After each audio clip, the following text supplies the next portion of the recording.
एक बार फिर से आप सबों का नो बेसिक्स के इस चैनल पर स्वागत है दोस्तों। आज हम कुछ और गवर्नर जनरल्स के बारे में जानने और समझने की कोशिश करेंगे। पीछे की वीडियो में हम लोगों ने लॉर्ड कॉर्नवालिस तक के समय का देखा, तक के गवर्नर जनरल्स और गवर्नर के बारे में जाना था। आज उसके बाद की हम चर्चा करेंगे। तो लॉर्ड कॉर्नवालिस के बाद 1793 ईस्वी में अगले गवर्नर जनरल बनकर आते हैं सर जॉन सोर। तो इनका 5 साल का कार्यकाल होता है 1798 तक, और इनकी सबसे बड़ी खासियत होती है कि ये बिल्कुल अहस्तक्षेप की नीति पे चलते हैं। अर्थात किसी भी राजा राजवाड़ा या राज्यों के संबंध में ये कोई हस्तक्षेप नहीं करते हैं। अर्थात सिर्फ अपना ध्यान ये कंपनी को आगे बढ़ाने में लगाते हैं, उसके व्यापार को आगे बढ़ाने में सारा ध्यान लगाते हैं। हाँ, एक अपवाद होता है और वो मामला होता है अवध का। वहाँ के नवाब होते हैं अस्फुदौला। उनके 2 बेटे होते हैं। बड़ा बेटा जो होता है वो वजीर अली होता है और उसी को अपना वो उत्तराधिकारी घोषित करते हैं। लेकिन सर जॉन सौर उसमें हस्तक्षेप करते हैं और शहादत खान जो छोटा बेटा होता है उसको नवाब बनवा देते हैं। इन्हीं के समय में खुर्जा का एक युद्ध लड़ा जाता है मराठों और निजामों के बीच में, जिसमें मराठों की जीत होती है। एक और महत्वपूर्ण घटना है इनके समय की कि जमान शाह भारत के पंजाब राज्य में, अर्थात वर्तमान कह लें तो पाकिस्तान का जो हिस्सा आता है, वहाँ पे आक्रमण किया था। ये जमान शाह अहमद शाह अब्दाली का पोता था। अब हम जानते हैं अगले गवर्नर जनरल के बारे में, और वो होते हैं लॉर्ड बिलेजली। इनका कार्यकाल 1798 से लेकर 1805 तक का होता है, और ये भारत के जितने भी गवर्नर जनरल हुए या वायसराय भी कह ले, उन सबों में सबसे आक्रामक लोगों में से एक थे। और इनकी जो नीति थी वो अंग्रेजी साम्राज्य को स्थापित करने वाली नीति थी। आक्रामकता उसमें महत्वपूर्ण एक अंग था। इनका कहना था कि पीछे के गवर्नर या गवर्नर जनरल्स ने ठीक से काम नहीं किया है। अगर ठीक से काम किया होता तो अभी पूरे भारत पर अंग्रेजों का साम्राज्य स्थापित हो गया होता। तो जब इनकी ऐसी सोच थी तो आप समझ सकते हैं कि उनकी नीति और रणनीति कैसी होगी। तो उनकी नीति और रणनीति बिल्कुल वैसी ही थी जैसा आप सोच सकते हैं, अर्थात आक्रामक नीति। ये एक सहायक संधि की नीति लेकर आते हैं, जिसके बारे में हम पीछे की वीडियो में जान चुके हैं। तो ये जो सहायक संधि लेकर आते हैं उसके पीछे का सबसे बड़ा कारण होता है नेपोलियन के प्रभाव को भारत में स्थापित नहीं होने देना, या फ्रांस के साम्राज्यवादी विस्तार को रोकना। और उस समय में मैसूर जो था वो फ्रांस के बिल्कुल नज़दीक था, या कह लें कि उससे एकदम से राजनयिक संबंध स्थापित हुए थे टीपू सुल्तान के। टीपू सुल्तान ने नेपोलियन को एक पत्र भी भेजा था और वो पत्र पकड़ा जाता है। तो यही कारण होता है कि चौथा आंग्ल मैसूर वार इन्हीं के समय में लड़ा जाता है। जब एकदम से ये बातें पता चलती है नेपोलियन से साठगांठ की, तो वो टीपू सुल्तान पर आक्रमण करते हैं और टीपू सुल्तान को मार भी दिया जाता है। तो आप ध्यान दीजिएगा कि उस समय जितने भी युद्ध होते थे अंग्रेजों के साथ में, तो राजाओं को हराकर उनके साथ संधि किया जाता था। लेकिन टीपू सुल्तान के साथ में ऐसा नहीं था, उन्हें मार दिया जाता है। उसका जो कारण होता है उसके पीछे का यही होता है कि अगर ये जीवित बच जाएंगे तो आगे भी जाकर फ्रांसीसियों के साथ साठगांठ करके अंग्रेजों को भगाने की कोशिश करेंगे यहाँ से। तो यही बात होती है। अब टीपू सुल्तान ने इस संबंध में क्या किया, उनके फ्रांसीसियों के साथ किस तरीके के संबंध थे, क्या उन्होंने किया था, वो जरा देख लेते हैं। तो नेपोलियन को एक पत्र तो लिखा ही था, अंग्रेजों को भगाने के लिए उनकी मदद चाहते थे और नेपोलियन मदद करने को तैयार भी होते हैं। फ्रांस की राज्य क्रांति से वो बहुत ज़्यादा प्रभावित होते हैं टीपू सुल्तान, और उसी की कड़ी में ये क्या करते हैं कि एक जैकोबिन क्लब की स्थापना करते हैं श्रीरंगपट्टनम, जो कि उनकी राजधानी होती है।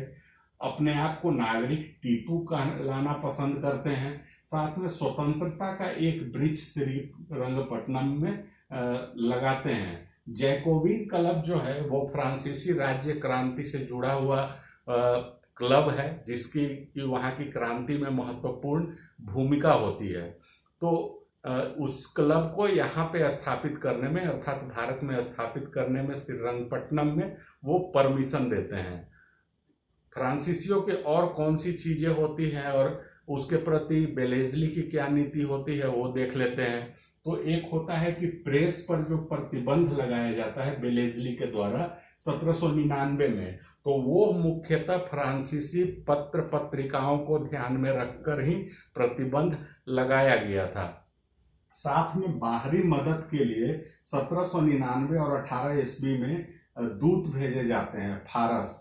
वो दूत कौन कौन से होते हैं? तो एक मेहंदी अली होते हैं, दूसरे मैकलम होते हैं। तो इनको फारस भेजा जाता है। उसके बाद जो है नेपोलियन पूरी तरीके से सफल नहीं हो पाता है, वो टीपू सुल्तान की मदद भी नहीं कर पाते हैं समय से। तो फ्रांसीसियों का एक तरीके से टल जाता है खतरा।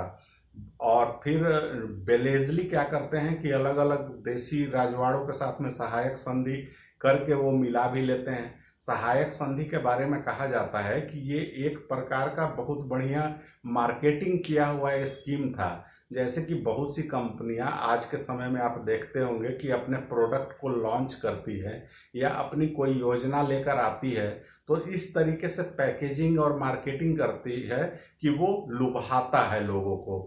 तो सहायक संधि के बारे में भी ऐसा ही कहा जाता है। उसकी शर्तें ऐसी थी, खास करके सेना रखने वाली शर्त और सुरक्षा देने वाली शर्त, कि वो यहाँ के देसी राज्य राजवाड़ों को बहुत लुभावना लगता है कि हमें सेना नहीं रखना पड़ेगा, सेना पे खर्च नहीं करना पड़ेगा, और वो अंग्रेजी सेना को रखने की परमिशन दे देते हैं अपने दरबार में। सहायक संधि वो कर लेते हैं।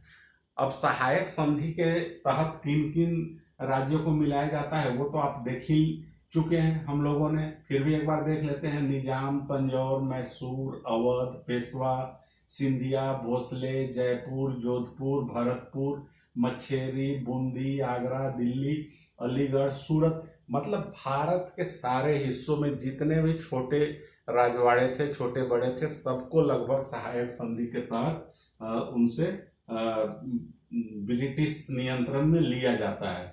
आगरा दिल्ली में जो एक होते हैं लॉर्ड लेक, इन्हें भेजा जाता है आगरा, दिल्ली और अलीगढ़ के आसपास के क्षेत्र को नियंत्रित करने के लिए।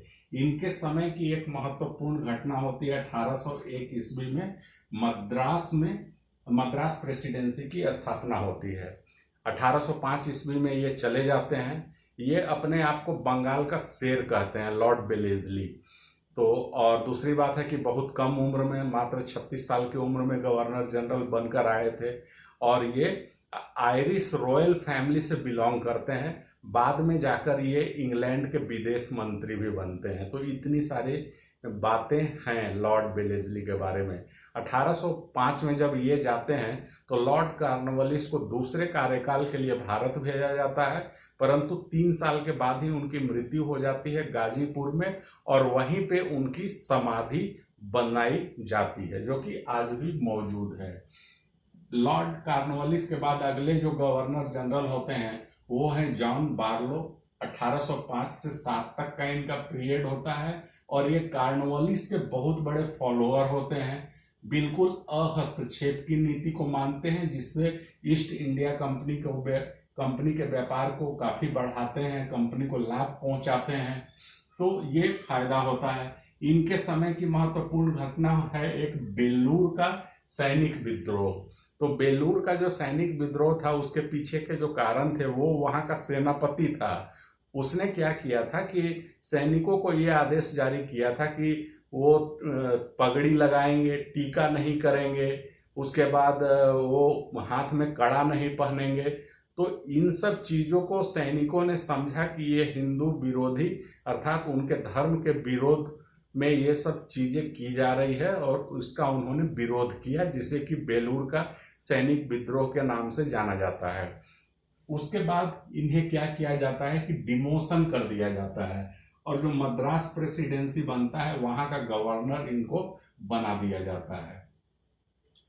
अब हम आते हैं अगले गवर्नर जनरल के बारे में, और ये है लॉर्ड मिंटो। इन्हों मिंटो फर्स्ट के नाम से भी जाना जाता है, क्योंकि एक और मिंटो आएंगे जो मॉर्ले मिंटो सुधारवाल 1909 का जो अधिनियम आता है, तो वो उस समय वो वायसराय होते हैं। तो हम मिंटो फर्स्ट की बात कर रहे हैं। इनका कार्यकाल होता है 1807 से लेकर 1813 तक का, और इनके समय की सबसे महत्वपूर्ण घटना है सिखों के साथ में, या कह लें कि महाराणा रंजीत सिंह के साथ में अमृतसर की संधि 1809 ईस्वी में, जिसके बारे में हम लोगों ने ऑलरेडी पढ़ा हुआ है। उस संधि पर अंग्रेजों की तरफ से हालांकि मिटकॉफ का हस्ताक्षर होता है, ये आप ध्यान दीजिएगा। इसके बाद इनके समय में क्या होती है कि फ्रांस और रूस दोनों का ही डर होता है अंग्रेजों को। तो उस समय फ्रांस और रूस के बीच में एक गठजोड़ हो जाता है, तो इस बात का इनको काफी डर लगता है कि इनका आक्रमण भारत पे होगा, और वो भारत पे आक्रमण करना भी चाहते हैं, अर्थात ब्रिटिश इंडिया पर। तब इनकी जो स्ट्रेटेजी होती है, नीति क्या होती है, तो वो बाहर के देशों के साथ मदद लेना चाहते हैं। इसके लिए 1808 ईस्वी में फिर से वही जॉन मैल्कम जो है, मैल्कम को फारस भेजा जाता है और एलिफिंस्टन को अफगानिस्तान भेजा जाता है। लेकिन बीच में ही फ्रांस और रूस के बीच का गठजोड़ टूट जाता है, और अंग्रेज लोग क्या करते हैं कि फ्रांस के जितने भी उपनिवेश है, खास करके जो द्वीप हैं हिंद महासागर में, उन पर हमला करके उनको अपने नियंत्रण में कर लिया जाता है। जैसे मॉरिशस, जावा, जर्मन द्वीप, ये जितने भी द्वीप है उन पर अंग्रेजों ने हमला करके अपने अधिकार में कर लिया। तो ये थे मिंटो फर्स्ट। अब हम जानते हैं लॉर्ड हेस्टिंग्स के बारे में। पहले वाले वारेन हेस्टिंग थे, पहले गवर्नर जनरल। ये हैं लॉर्ड हेस्टिंग्स। 10 साल का इनका कार्यकाल होता है, 1813 से 1823 ईस्वी के बीच में, और ये बहुत ही विस्तारवादी चरित्र के व्यक्ति थे। अपने पीछे के जो कुछ हस्तक्षेप करने वाले जो लोग थे, इसके ठीक उलट ये थे, और इन्होंने भारत में कई लड़ाइयाँ लड़ी।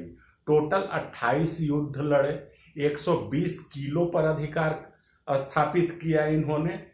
तो ये बहुत ज्यादा लड़ाइयों में लगे रहे, और इनके समय के जो कुछ महत्वपूर्ण लड़ाइयाँ हैं वो है एंग्लो नेपाल वार, जो कि 1814 से 16 तक चला है। ब्रिटिश इंडिया और गोरखाओं के बीच में एक युद्ध लड़ा गया था, और इस युद्ध का परिणाम ये होता है कि कुमायूं गढ़वाल जो उत्तरांचल वाले हिस्से हैं वो भारत में शामिल हो जाता है, दार्जिलिंग वाला हिस्सा भारत में शामिल हो जाता है, सिक्किम को आज़ाद करवा लिया जाता है, और एक सुगौली की संधि होती है। तो इसी सुगौली की संधि के अनुसार से काली नदी और पश्चिम में पूर्व में अगर कह लें, नेपाल का तो हालांकि वो पूर्व ही होगा, पूर्व में मेजी नदी, तो मेजी नदी से काली नदी के बीच के क्षेत्र को नेपाल का पूर्वी और पश्चिमी सीमा मान लिया जाता है, जो कि आज भी चली आ रही है। और हाल के समय में नेपाल के साथ जो संबंध खराब हुए हैं, तो ये संधि काफ़ी चर्चा में आया था। तो इस पर हमने एक वीडियो बनाया है, उसका लिंक मैं इस डिस्क्रिप्शन में दे दूंगा, उसमें आप देख सकते हैं। इसी संधि के अनुसार गोरखाओं को भारतीय सेना में शामिल किया जाता है, जो परंपरा आज तक चली आ रही है। ब्रिटिश सेना में भी अभी तक गोरखा रेजिमेंट है, जैसे भारतीय सेना में गोरखा रेजिमेंट है। तो वो सुगौली की संधि का ही नतीजा है, जो कि अभी तक चला आ रहा है। अब हम आते हैं एक और एंग्लो मराठा युद्ध, जो कि 1817 में लड़ा गया था, और पिंडारियों का दमन, इन दोनों के बारे में भी हमने देखा था। और एंग्लो मराठा युद्ध जो तीसरा शुरू होता है वो पिंडारियों के दमन से ही शुरू होता है। तो पिंडारी जो शब्द है वो एक मराठी शब्द है जिसका अर्थ होता है लूट मार। तो ये पिंडारी लोग कौन थे, तो इनके बारे में जॉन मैल्कम ने कहा कि ये मराठों के शिकारी कुत्ते थे। ये करते क्या थे, तो मराठे जहां भी आक्रमण करते थे तो उनके सैनिकों के पीछे पीछे ये पिंडारी लोग चलते थे, और जब मराठे लोग उस राज्य को जीत लेते हैं तब ये पिंडारी लोग क्या करते हैं कि टूट पड़ते हैं, पूरे राज्य पर ये लूटपाट मचाते हैं और उस लूटे गए माल और सामान का ये मराठों को दे देते हैं और कुछ हिस्सा अपने पास रख लेते हैं। जब मराठे कमजोर पड़ने लगते हैं तो इनका यही एक पेशा के रूप में बन जाता है और ये लूटपाट करना शुरू करते हैं आसपास के क्षेत्रों में। तो लॉर्ड हेस्टिंग्स जो हैं वो इनके दमन की नीति अपनाते हैं। उसके लिए 1 लाख की सेना तैयार करते हैं, 300 तोपें होती हैं उसके लिए, और इसके उनके ऊपर एक कार्रवाई शुरू होती है। लॉर्ड हेस्टिंग्स खुद एक टुकड़ी का नेतृत्व करते हैं जो कि उत्तर की तरफ से होता है। दक्षिण की तरफ से जो अंग्रेजों की टुकड़ी होती है उसका नेतृत्व करते हैं हेस्ले। हेस्ले उसका नेतृत्व करते हैं, थॉमस हेस्ले, और पिंडारियों का दमन कर दिया जाता है। पिंडारियों के 3 प्रमुख नेता होते हैं, तो तीनों के अंजाम को हम जानते हैं। तो वो 3 नेता कौन थे? एक थे चित्तू पांडे। इनके साथ क्या होता है, तो ये जब बहुत ज्यादा दबाव पड़ता है, जब हारने लगते हैं पिंडारी, तो ये भागकर असीरगढ़ के जंगल में चले जाते हैं और उस जंगल में चित्तू पांडे को चीता खा जाता है। दूसरे नेता होते हैं वसीम मोहम्मद।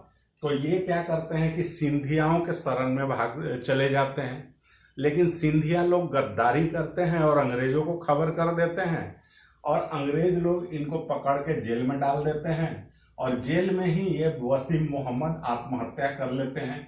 तीसरे जो नेता हैं करीम खान, ये जब बचते हैं तो ये क्या करते हैं कि अंग्रेजों के समक्ष आत्मसमर्पण कर देते हैं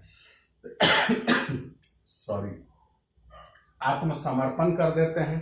उसके बाद अंग्रेज लोग इन्हें कुछ जागीर दे देते हैं गाजीपुर यूपी वाले इलाके में, कि ताकि ये जी खा सकें, और उस तरीके से ये अपने रास्ते से हट जाते हैं, अर्थात लूटपाट वाला धंधा छोड़ देते हैं। अब क्या होता है कि पिंडारियों का जब दमन होता है तो पिंडारियों पे जब हमला किया जाता है तो मराठे लोग इसे अपने ऊपर हमला समझते हैं और उसी के साथ तीसरा एंग्लो मैसूर वार शुरू होता है। उस युद्ध में मराठे हार जाते हैं। अलग अलग जो पेशवा सरदार होते हैं वो अस्तित्व में, हालांकि वो तो पहले से आए हुए होते हैं, उन सभी को एक एक करके हरा दिया जाता है। और प्रताप सिंह जो कि शिवाजी के वंशज थे, उनको फिर से छत्रपति बना दिया जाता है सूरत में, और वो नाबालिग होते हैं।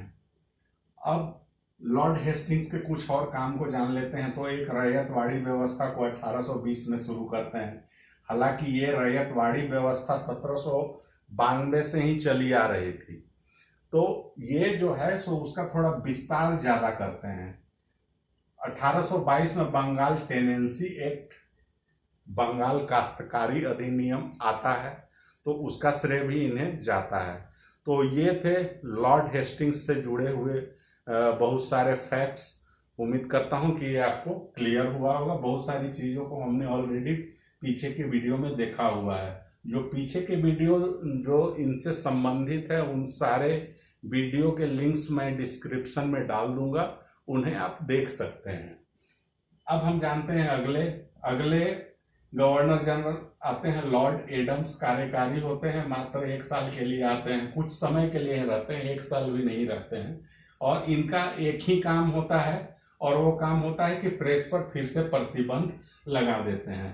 हाँ, यहाँ पे एक चीज और, लॉर्ड बेलेस्ली ने जो प्रेस पर प्रतिबंध लगाया था फ्रांसीसियों को ध्यान में रखते हुए, उस प्रेस पर से प्रतिबंध हटा दिया था लॉर्ड हेस्टिंग्स ने 1818 में। और 1818 में ही बम्बई प्रेसिडेंसी का गठन होता है।